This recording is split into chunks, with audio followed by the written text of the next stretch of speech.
La bourse de Chicago qui s'apprête donc à lancer dans quelques jours des contrats à terme sur le lithium.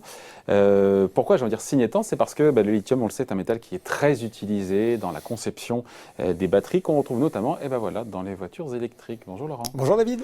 Laurent Grassin, directeur de la rédaction de Boursorama. Avant de parler de ce lancement, déjà, qu'est-ce qu'on peut dire sur ce lithium, sur ce marché mondial du lithium qui n'est pas non plus connu de tout le monde? Petite révision des cours de géologie. C'est vrai que c'est intéressant. C'est un premier élément qui est apparu à la naissance de l'univers, le lithium. Donc c'est un métal argenté, mou, le plus léger présent sur Terre, qui s'oxyde très rapidement à l'air et à l'eau, ce qui fait qu'on le trouve jamais à l'état de métal naturel, comme ça, comme vous pouvez le voir apparaître. Il est souvent présent sous forme de sel, d'oxyde, dans ce qu'on va appeler des salars, des saumures, vous savez, ces déserts salés qu'on trouve notamment en Amérique du Sud, ou sous forme géologique dans des minéraux. Attention David, j'ai des noms très poétiques pour vous, les spodumènes ou les pegmatites. Là, c'est plutôt du côté australien. Il est assez répandu sur Terre, mais il est assez justement rare à l'état naturel exploitable, ce qui fait qu'il y a beaucoup de lieux où il n'est pas facilement rentable de l'exploiter. Les réserves de ce métal, elles étaient estimées par le US Geological Survey à 80 millions de tonnes en janvier 2020. Pour les ressources à 80 millions de tonnes pour des réserves. Vous savez la différence, les ressources, c'est tout ce qu'on peut trouver sur Terre. Et puis les réserves, c'est ce qui est exploitable dans des conditions technologiques actuelles. Mais l'argent n'est pas toujours la même chose. Ce qui n'est pas toujours la même chose, notamment le cas du lithium, puisqu'on serait à 80 millions de tonnes de ressources, plutôt 17 millions de réserves. Je l'ai dit, ce sont essentiellement quelques pays qui se partagent ça. L'Amérique du Sud, effectivement, l'Argentine, le Chili, la Bolivie. On le trouve aussi en Australie. Il y a également des ressources en Chine et il y a deux grands composés entre guillemets du lithium qui sont utilisés dans l'industrie. Le carbonate de lithium, vous verrez que ça a son importance. On rentre un petit peu dans le détail, mais c'est important. Le carbonate de lithium et l'hydroxyde de lithium. Et pour couronner le tout, le marché se partage entre 4-5 très grosses entreprises, le marché mondial, l'américain Albemarle, le chinois Tianqi, le groupe chinois SQM et l'américain Livent. Qui l'exploite et qui le transforme. Voilà, alors ça dépend lesquels, ils ne sont pas tous les mêmes périmètres, mais pour certains, effectivement, certains sont présents sur toute la chaîne de valeur du lithium. Qu'est-ce que ça donne, pardon de poser la question, au niveau des cours, au niveau des prix? On se dit que ça a dû exploser.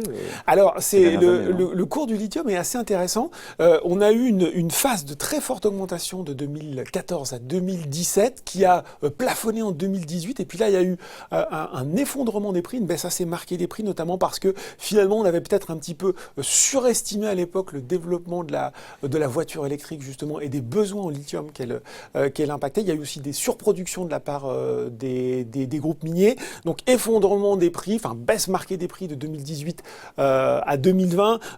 En mars 2020, moment où on commence à se reconfiner, on était à 7 000 $ la tonne à peu près de lithium. Sauf que depuis notamment le début de l'année, ça repart très fort. Alors voilà, vous avez vu comme moi, effectivement, il y a 2-3 articles de presse qui ont été publiés récemment pour nous expliquer.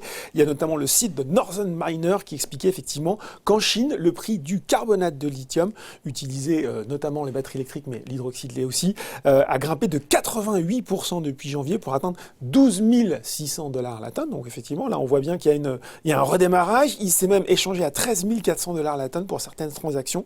C'est un niveau, justement, plus vu depuis août 2018. Mais David, justement, et c'est là que c'est intéressant, retracer le prix du lithium, c'est un peu un casse-tête, car jusqu'à cette initiative de la bourse de Chicago, il n'y avait pas vraiment de marché réglementé, clair, ouvert, officiel du lithium. C'est un marché de gré à gré. Donc il n'y avait pas non plus de contrat à terme. 80% du lithium l'est vendu par l'intermédiaire de contrats de long terme. En gros, clients et fournisseurs nouent des contrats sur 2 ans et puis avec des clauses de révision des contrats.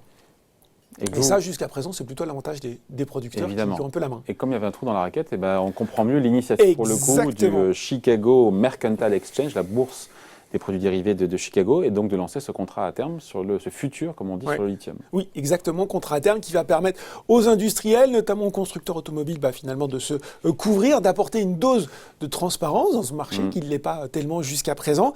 On rappelle, le but du contrat à terme, c'est effectivement, ça existe sur toutes les matières premières, sur beaucoup de matières premières, pétrole, cuivre, soja. Le but, c'est finalement de prendre un engagement de vendre ou d'acheter un produit à un prix défini, à une dette définie. Oui. Donc, on voit tout l'intérêt que ça peut avoir pour un acteur industriel. On voit tout l'intérêt aussi que ça peut avoir pour des spéculateurs. Voilà. On va préciser quand même sur ce produit que c'est un contrat pour la livraison de métal en Chine, Corée du Sud et Japon, là où sont fabriqués l'essentiel des batteries lithium-ion.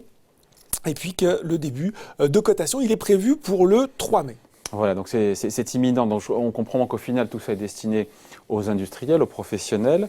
Mais voilà, mais si on est un particulier, si on pense qu'être sur le lithium, c'est structurellement intéressant, c'est là où il faut qu'il y a une demande pour les batteries de voitures électriques. Est-ce qu'on y va, on n'y va pas? On fait comment? Alors, franchement, on bûche un peu le sujet parce que c'est très compliqué. On est aussi sur des choses où la technologie est en train de varier. Par exemple, je vous parlais au début du carbonate de lithium et de l'hydroxyde de lithium. On pourrait se dire, c'est pas forcément très important. Sauf qu'on se rend compte, David, que par exemple, ce qu'ils vont choisir de côté au CME, c'est l'hydroxyde de lithium. Historiquement, les batteries étaient plutôt sur le carbonate de lithium. Et on se rend compte qu'on est en train de changer progressivement et de passer sur l'hydroxyde de lithium. Ça veut déjà dire là qu'il y a un changement technologique à la clé. Ça veut dire que là où le carbonate, vous le trouviez plutôt finalement en Amérique du Sud, dans les saumures tels qu'on peut les voir, l'hydroxyde se fera plutôt à partir de roches, donc plutôt sur des groupes ou en tout cas des groupes miniers qui exploitent en Australie. Ouais, donc pour le particulier, il faut pas alors, donc on va dire c'est compliqué. Je vous ai retrouvé quand même un tracker qui existe, le Global X Lithium and Battery Tech, qui est basé sur le Solactive Global Lithium Index. Mais sur quoi c'était quoi l'indice de référence? Parce qu'il n'y a pas de... justement, ils ont construit un indice, Solactive a construit un indice dans lequel on va retrouver à la fois des constructeurs de batteries, des groupes miniers. Il y a même Tesla dans cet indice-là. Donc vous n'êtes pas stricto sensu exposé. Donc faites votre choix. Vous avez des acteurs sur toute la chaîne. Vous avez des groupes miniers. Vous avez des constructeurs de batteries. Vous avez des constructeurs de voitures. On voit qu'il y a un mouvement de hausse sur les prix. Faites gaffe, c'est quand même un secteur effectivement qui est très très très complexe. Donc il y a peut-être des choses un petit peu plus simples dans un premier temps. À faire dans un premier temps. Voilà. Mais ceci dit, on voit bien que alors que jusqu'à présent l'industrie automobile avait sans doute pas consommé autant de lithium qu'on le pensait.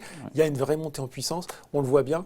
Toutes les pubs qu'on voit en ce moment à la télé, c'est sur des voitures électriques. Et puis l'objectif de Volkswagen, je crois que c'est en 2025 ou 30, 70% de ses ventes sont en véhicules électriques. Waouh. Donc on sait que le lithium, on le trouve. Après, il va forcément être à des conditions peut-être un petit peu moins simples d'exploitation. Donc potentiellement une augmentation du cours, une augmentation des besoins. Donc on y va alors, on y va.